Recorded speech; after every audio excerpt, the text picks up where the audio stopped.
नहीं नहीं, ये कहानी इन सारे के सारे रिश्तों की नहीं, बल्कि 2 रिश्तों में ही सभी रिश्तों के होने की है।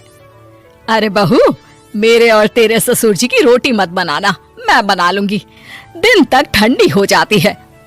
बहू जो कि एक वर्किंग लेडी थी। नहीं नहीं माँ जी, मैं अच्छे से कपड़े में लपेट देती हूँ ना, आप क्यों मेहनत करेंगी, माइक्रोवेव में गर्म कर लेना। अरे नहीं बहू, मेहनत मत कर, वैसे भी ऑफिस में कम मेहनत होती है क्या, जा रहने दे।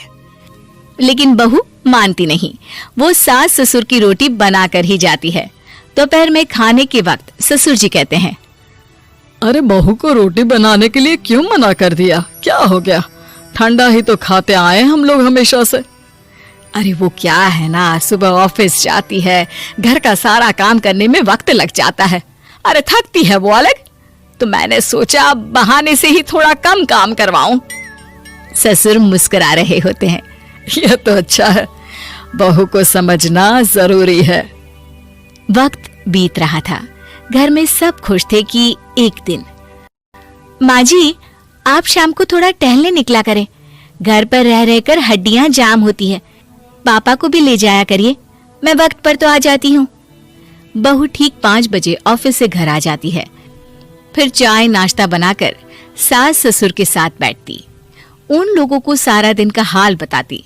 रात को पति घर आता है। क्या बात है बेटा, ऑफिस से आकर कभी हम लोगों के साथ भी बैठा कर। अरे माँ, दिन रात काम करके मन ही नहीं करता, अगले दिन की फिर तैयारी होती है, आप और पापा ही कमरे में आ जाओ। इससे अच्छी तो बहू है, कितना भी थकी रहे, घर आकर हम लोगों के लिए चाय नाश्ता बनाना, फिर बातें करना। बहू ना होती तो हम बुढ़ा बुढ़िया तो बैठे ही रह जाते। सास और ससुर अब बहू के कहने पर शाम की सैर पर निकलने लगते हैं। सास की कई सहेलियां बनती है तो ससुर को भी कुछ बुजुर्ग लोगों का ग्रुप मिल जाता है। कैसा रहा सहेलियों के साथ शाम का वक्त? हम लोगों ने तो भाई खूब योगा किया।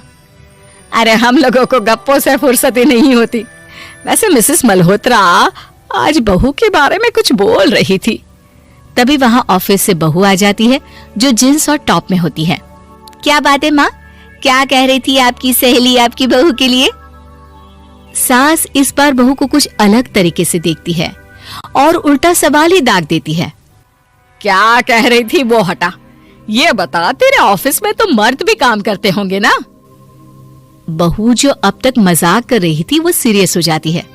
मर्द होंगे नहीं माँ जी, मर्द ही ज्यादा हैं, हम 5 ही लड़कियां हैं ऑफिस में।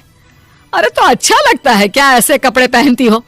कल से तुम ना साड़ी पहनकर ऑफिस जाना, और हाँ, शाम का नाश्ता थोड़ा जल्दी बनाया करो, नाश्ता बनाकर बाद में ही ऑफिस के कपड़े चेंज करने जाना।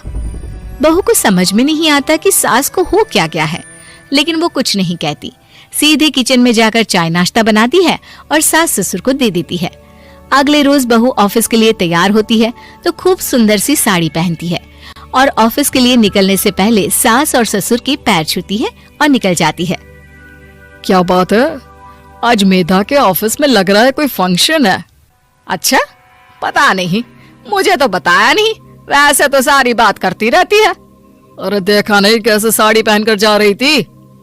अरे वो तो मैंने ही बोला है उसे। अरे अच्छा लगता है क्या रोज रोज ऐसे सूट या जींस में जाना? बहू हो, बहू बनकर रहो, और आप भी ना मेधा मेधा मत किया करिए, बहू बोला करिए, सर पर चढ़ जाएगी तो दिक्कत हो जाएगी। सास अब बहू को बहू जैसा रखने लगती है, हर बात पर रोका टोकी, हर बात पर ताने। क्या बात है, आजकल लेट आ रही हो ऑफिस से? अरे चाय के लिए भी देर हो जाती है, हम लोग फिर पार्क में भी देर से पहुंचते हैं। सभी की बहुएं वक्त से चाय नाश्ता करा देती है अपने सास ससुर को, बस एक तू ही है जो उस वक्त ऑफिस से निकलती है। माँ जी, वो एक रास्ता पुलिस वालों ने न जाने क्यों बंद कर रखा है, जिसके कारण ट्रैफिक ज्यादा हो जाता है। मैं कोशिश करूंगी कल वक्त से पहले निकल जाऊं। ससुर देख रहे होते हैं कि बहू अब परेशान सी रहने लगी है। एक रोज, मेधा, बेटी मेधा। जी पिताजी। बेटा देख जरा कौन सी टी शर्ट अच्छी लग रही है। वो क्या है ना, शाम को सब बदल बदल कर टी शर्ट पहनते हैं, मैं भी सोच रहा हूँ कि आज कुछ अच्छा सा पहन कर जाऊं। हाँ पिताजी, ये सही है, ये लाल वाली ना बहुत जचेगी आप पर। मेरे पापा पर भी डार्क रंग बहुत जचता है। क्या चल रहा है? अरे ससुर के सामने घूंघट तो छोड़ो, ऊपर से रंग बताया जा रहा है टी शर्ट का। अरे बहू, कोई संस्कार दिए नहीं है क्या तेरी माँ ने? बहू इस बार बहुत निराश हो जाती है। वो वहां से तुरंत अपने कमरे में चली जाती है। अब बहू घर का सारा काम करती, ऑफिस जाती, लेकिन साड़ी और सर पर पल्ला लेकर।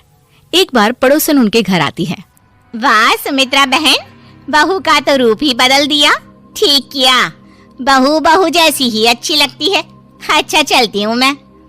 पड़ोसन के जाने के बाद सास बड़ी अकड़ के साथ कहती है, देखा मेरा कमाल, कैसे मैंने मेधा बहू को कंट्रोल में कर लिया। अब बारी ससुर के बोलने की थी। हाँ सुमित्रा, बिल्कुल, ये काम तो किया है तुमने, लेकिन कभी सोचा क्या खो दिया? क्या खो दिया? मैंने तो कुछ नहीं खोया जी। खोया है, पहले बहू जब ऑफिस जाती तुम्हारे पैर छूकर तुम्हें गले लगाती, लेकिन अब सिर्फ पैर छूती है। हाँ जी, ये बात तो आप ठीक बोल रहे हैं।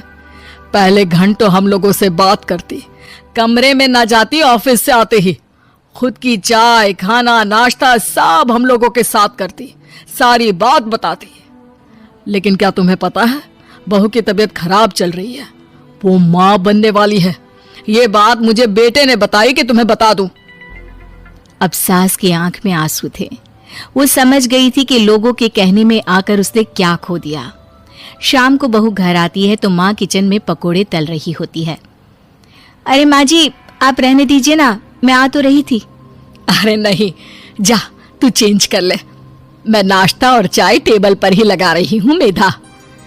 सास के मुंह से अपना नाम सुनकर बहू को बहुत अच्छा लगता है।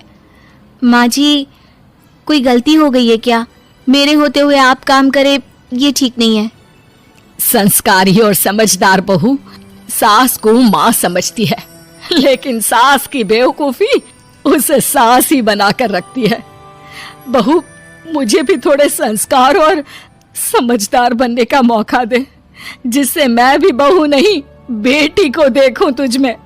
और हाँ, मेरा होने वाला पोता क्या कहेगा कि दादी ने तो मेरी माँ को बहुत परेशान किया।